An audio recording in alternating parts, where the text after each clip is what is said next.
All right. Welcome to another edition of For the Health of It. I'm your host, Corian K.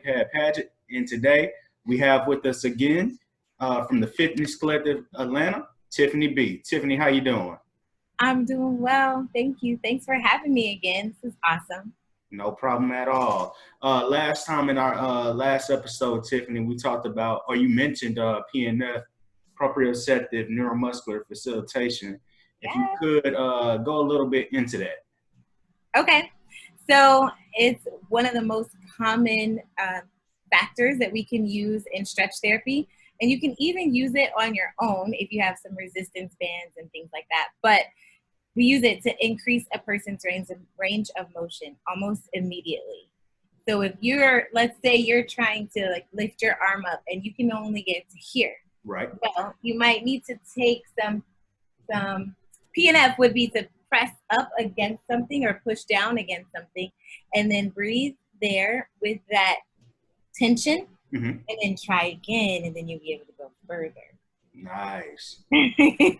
Okay. So before we get too deep into it, I kind of want to educate everybody and mention a couple of terms we may need to know about PNF. And those terms would be agonist and antagonist. And also, I'm going to share my screen real quick. Oh, good. I thought about making a PowerPoint, but I was like, no. Oh, no. Hey, feel free next time. Feel free. All right. So here we go. We have the agonist and antagonist relationship. The agonist muscle is the muscle that contracts to perform the primary movement of a joint. And then you have the antagonist, which is the muscle that performs the opposite movement of the agonist muscle and must reflexively relax to allow the agonist muscle motion to occur. So, so this is very much about, I'm sorry. No, go ahead. So this follows the kinetic chains and how we move. Everything has an equal and opposite pull. So, for instance, a bicep curl, your triceps are still working, but the triceps are the antagonist. There we go. The bicep is what's doing that primary pull up and in, so that's the agonist. But the joint is the hinge joint of the elbow. Correct. There we go. I like that. And that reflexive response is also known as reciprocal inhibition. But go ahead, Tiffany. You got the floor. You mentioned the biceps and the triceps being agonist and antagonist when it comes to elbow flexion, and then also another common or another easier one to think of, or easy one to think of, is the quadriceps muscles and the hamstring. And hamstrings, yeah. The floor is yours. Actually, I'm gonna show you guys a picture. Okay.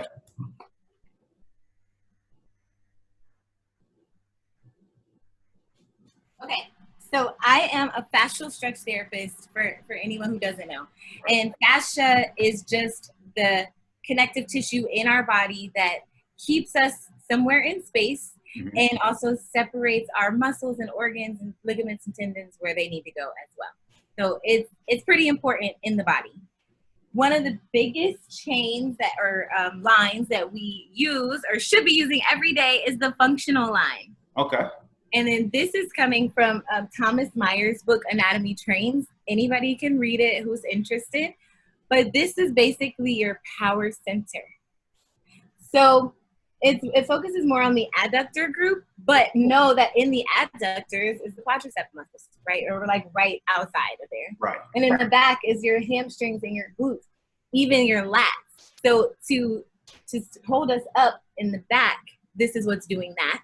Okay. That helps us to, if you're a baseball player, that you're using all of those to throw or to bat. Right. Same thing for foot, anything, really. Right. Everything. Then in the front, your rectus abdominis, your pecs, the adductors, and as you mentioned, even the quads are going to be what you're using all the time. And it's usually where people get the most stuck. Like the tight hips, right? Especially now that everybody's pretty sedentary, they have locked long their hamstrings because they're sitting with forward flexion all day long, and their quads are locked short. So if you go to stretch your quads, you would think, oh, I'm going to stretch my quads like this. Stretch it. Yeah. Right. No, that's actually wrong. I don't even know if you can see that. I can. I'm going to slide it over. Okay. So really what you want to do is to bring your heel to your glute, right? And then press that. That's going to give you the quad stretch. Right. The hamstrings are actively pulling in and up. So you can close off some of that extension that you're using to sit down all day. Good deal. Good deal. All right. I like that. That was a real quick explanation, but it was also very informative. Can you talk about the 3 types of PNF? Oh boy. So wait, what 3 types? So the active resistance against. Yes. And 2, so you can do, for instance, let me see. I'm going to use what I was just doing. Okay. So you can, let's say your hips are tight. You're feeling like a pinch here. Right. Do your PNF there. You can just put your foot in a chair Uh-huh. and squeeze your heel towards your glute. This is without having assistance. If you have someone like me, I would say push your heel into my hand. But if you're doing it for yourself, you're going to squeeze your heel to your glute and then relax it. Try again, and that should take the pinch from the front. If you're having a pinch in the back, like where your gluteus minimus is, that little supporting cup muscle, all right, so then you want to actually push your foot down into the chair, the top of the foot down, okay, and use the quads a little more, and then come back up. And that should take care of the back pinch. Nice. So you are either going towards the tightness or you're pressing away, depending on, what's the limitation in the fascia. Okay. Good deal. Where would you go next from this? Then you can do yoga class. No, I'm just kidding. But you would then just even try something as simple as walking. So gait control is one of the theories that we use with PNF. Most people are not even using their heel to ball walk. It's been so crazy. I've seen a lot of people lately who literally walk on the balls of their feet. Right. Their heels hardly ever the floor. That's crazy to me. Because just to walk, your heel needs to hit first. Right. And then as you go forward, you're squeezing the glutes, pushing off on the ball of your foot to take the next step. Mm-hmm. So I like to have people start to notice things in their body just by noticing the way that they walk. Gotcha. Okay. So do you people watch? Yes. I can't help it now. Okay. Good deal, man. So when a client comes to you, first time client, you're probably analyzing when they're walking up to you, right? Yeah. Okay. So I remember I had physical therapy my junior year of high school. I have like 2 or 3 degenerative discs in my back, so I still wanted to play football. So I missed half the season, but he was like, if you feel better after this therapy, we can get you back out there. So I'm sitting in the office, and I'm sitting basically like how I'm sitting right now, hunched forward. And he's looking at me. He's like, yeah, that's one of your main issues right there, just your overall posture. So talk to me a little bit about posture. Okay. So going back to the forward flexion and the way that people are mostly sitting right now, it's on the computer like this, right? The shoulders are like this. The neck is pushed forward because you're looking at the screen. Your eyes are all blurry because you're pulling on your ocular joints and you're pulling on the neck joints. The sternocleidomastoid is this muscle here. Right. It's a huge neck muscle that's very important for even just turning the head and the pull and push of the chin. Right. And then it goes into like your trapezius muscle. Right. Okay. So when we're doing that, if we aren't even breathing properly, So a lot of times our posture is not allowing our lungs to expand, our rib cage to expand, our diaphragm to lift, and we're staying in this hunch posture. So back to your question, or trying to get around to it, even something like taking the shoulders up to the ears and then rolling back and squeezing even down into the lat muscles, the low back muscles, and the QL, that is going to give you an idea of where your spine is sitting in space. Gotcha. And if you close your eyes, you can even feel if your head is forward, or if you need to kind of, I call it push the cash drawer in, take 2 fingers and just gently press the chin back so that your spine is in full alignment. Okay. Good deal. It's like a mini master class every time we talk to you, Tiffany. This is great information. Oh, thank you. Can you, we're going to bring it back to PNF a little bit. Yes. Somebody with tight hamstrings with tight hamstrings that cannot get full leg extension, how would you go about helping them? So we would need to figure out what is the tightness. Are the hamstrings locked long? Are they locked short? And is it really the hamstrings, or is it your glutes and your hips? So we can start with many different things. If you have a stretch, do you have a stretch band? I do. Okay, let's get a stretch band.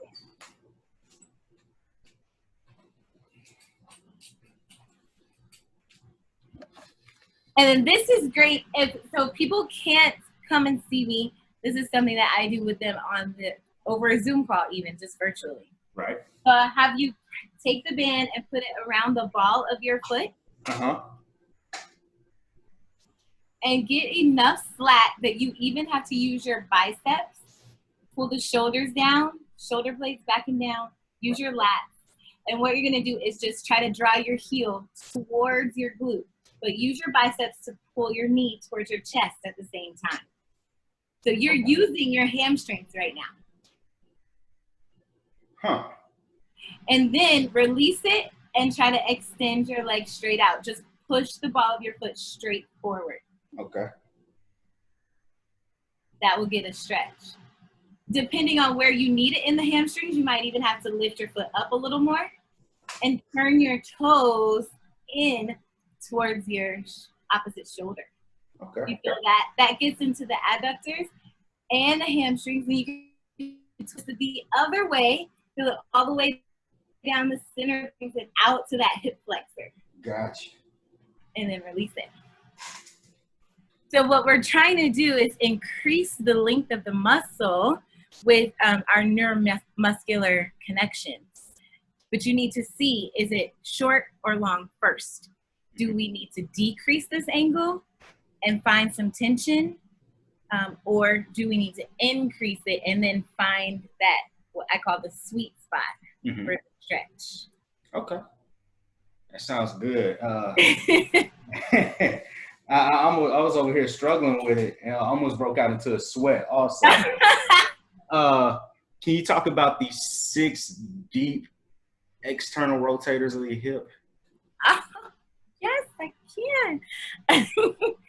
Okay, so I might even have a slide for you. Okay. That's crazy. This is a great class, a great question. I want to pull this up if I can do it quickly. Yeah, go right ahead. Let me make sure I gave you have the ability to screen share. You should.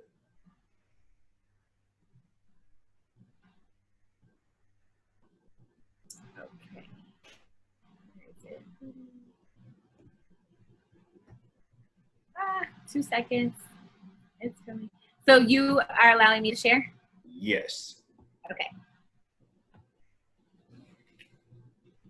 Cool. Here we go. Can you see that? Yep. All right. So I'm going to slide past all this other stuff and I'm going to try to take us straight to the hips. But this is exactly what I talk about in my yoga classes. So all of this, when we're trying to stabilize our core, is super important. The core cylinder, right? But we're talking about the hips now. So I'm going to come down to the hips. Do you see this? The gluteal group, adductor group, iliopsoas, and lateral rotator group. There you go. Right there. Yep. So you asked about the lateral rotators. So we're looking at the piriformis, the obtrators, the superior gemellus and inferior gemellus, and the quadratus femoris. Now, all of those things, let me see if I can make this bigger. How do I make this bigger? Why can't this go bigger? Is it doing it? I can't tell, but I see it right. Oh, okay. There we go. All right, so the quadratus femoris is gonna connect here on the outside of the femur, so the greater trochanter of the femur, and then it goes all the way up into the iliac crest. Right. So that is one of the ones that we neglect a lot, and it's also right underneath our gluteus medius. Okay. Which is our external, which is another external rotator. Okay, the gemellus is right under that, so the superior is directly underneath. You see that? And then our piriformis, which is so hard to stretch and get into, the piriformis muscle. That, in fact, when I went in for physical therapy, one of the things my physical therapist brought up to me, he said, I didn't understand it at the time because I was only a junior. But now looking back, it's the joint by joint approach. It's not necessarily what's going on at that site, what could be going on around that site. And he said it could be this piriformis muscle here. And actually, when I got into college at Gulf Coast, I was a student athletic trainer, and the guy always showed me this stretch, the figure 4, yes, performance. But I'm gonna let you have that because that's what I brought you on for. Go ahead. Okay, so you can do the figure 4 seated, or you can actually hold your shin, your shin and your foot. But if you want to, you can put your foot. So you want your ankle to rest on kind of like that meaty part above the knee, above the patella. And sit up straight and make sure your grounded ankle is directly underneath your knee. So you're gonna take your, I'm bending my right leg, so I'm gonna say everything right. Okay. So I'm gonna take my right hand and press it gently on the outside of my right knee. As you do that, try to squeeze your glutes and draw your right hip back. That feels good, right? And then you can release that. To stretch it the other way, you'll hug your knee, or at least get around it, and use your biceps and your legs to pull it to and stretch the opposite side. Good. You feel that? Oh yeah. Yeah. I love that stretch. You're saying that's one of the ones I always show my kids. I'm like, yeah, you want to definitely focus on that because, like you said, it's often missed in a lot of the high caliber athletes. It is, and it's very important. It's one of those power muscles. It's in the power group. Our glutes are so important. I know everybody is worried about having like the perfect butt right now because it's an in thing, but technically, using your glutes to even stand up or to walk to everything is going to keep your low spine, like where the lumbar spine is, and the sacrum. It's going to keep that whole area supported, which is where a lot of people find a hyper curve called hyperlordosis.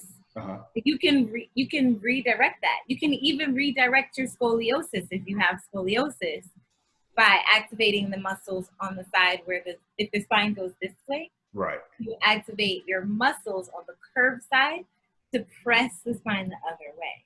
Gotcha. Yeah. I work with people who have sciatica, scoliosis, athletes with injuries, acute and chronic. So I'm always focused on the hips, of course, the PNF. So what resisting against me and then breathing, that's an important part. Don't ever forget to breathe. Right. Even when we were just stretching, I should have given you some breath cues, but you want to breathe into that tension and then release it and stretch it the other way. Gotcha. You mentioned sciatica right there. This all goes together. Talk about that sciatic nerve. Oh boy. So the sciatic nerve actually passes through the piriformis and the psoas. and attached to the sacrum. So you have to, whenever that is pinched, sometimes people think it's a slip disc or a pinched nerve, but it's literally just the need to, that figure 4 stretch will help to stretch it. Even bringing your knee to your chest just like this will help to stretch it. Sciatica is weird. It's one of those, it's a difficult one, but it's something that we can all work on, even from the top of the neck down. So if you were to take your right hand over your head and draw your head towards your right shoulder, and then take your chin down towards the shoulder, to your right shoulder. Draw your belly button in towards your spine and lean over to the right. You should feel that stretch all the way down to the hip. And then come back up. So do I feel that on the opposite hip or? Yeah, so if your head's going to the right, you're going to feel it in your left. Okay, yep, that's exactly where I felt it. Yep. Okay. That's a good sciatic stretch too. Okay. But the muscles around the nerve is where we need to focus. If you have sciatica, you're really wanting to focus on the stretch of the piriformis, all of the rotator groups, and even the pectineus muscle, which is right here in the front. Because it wraps around. Good deal. Well, before we wrap it up, Tiffany, I just want to say thank you very much for coming on again with us. Yeah. I do appreciate your time and energy. Thank you. All right. This has been another episode of For the Health of It, and I'm your host, Corny and K-Pad Paget.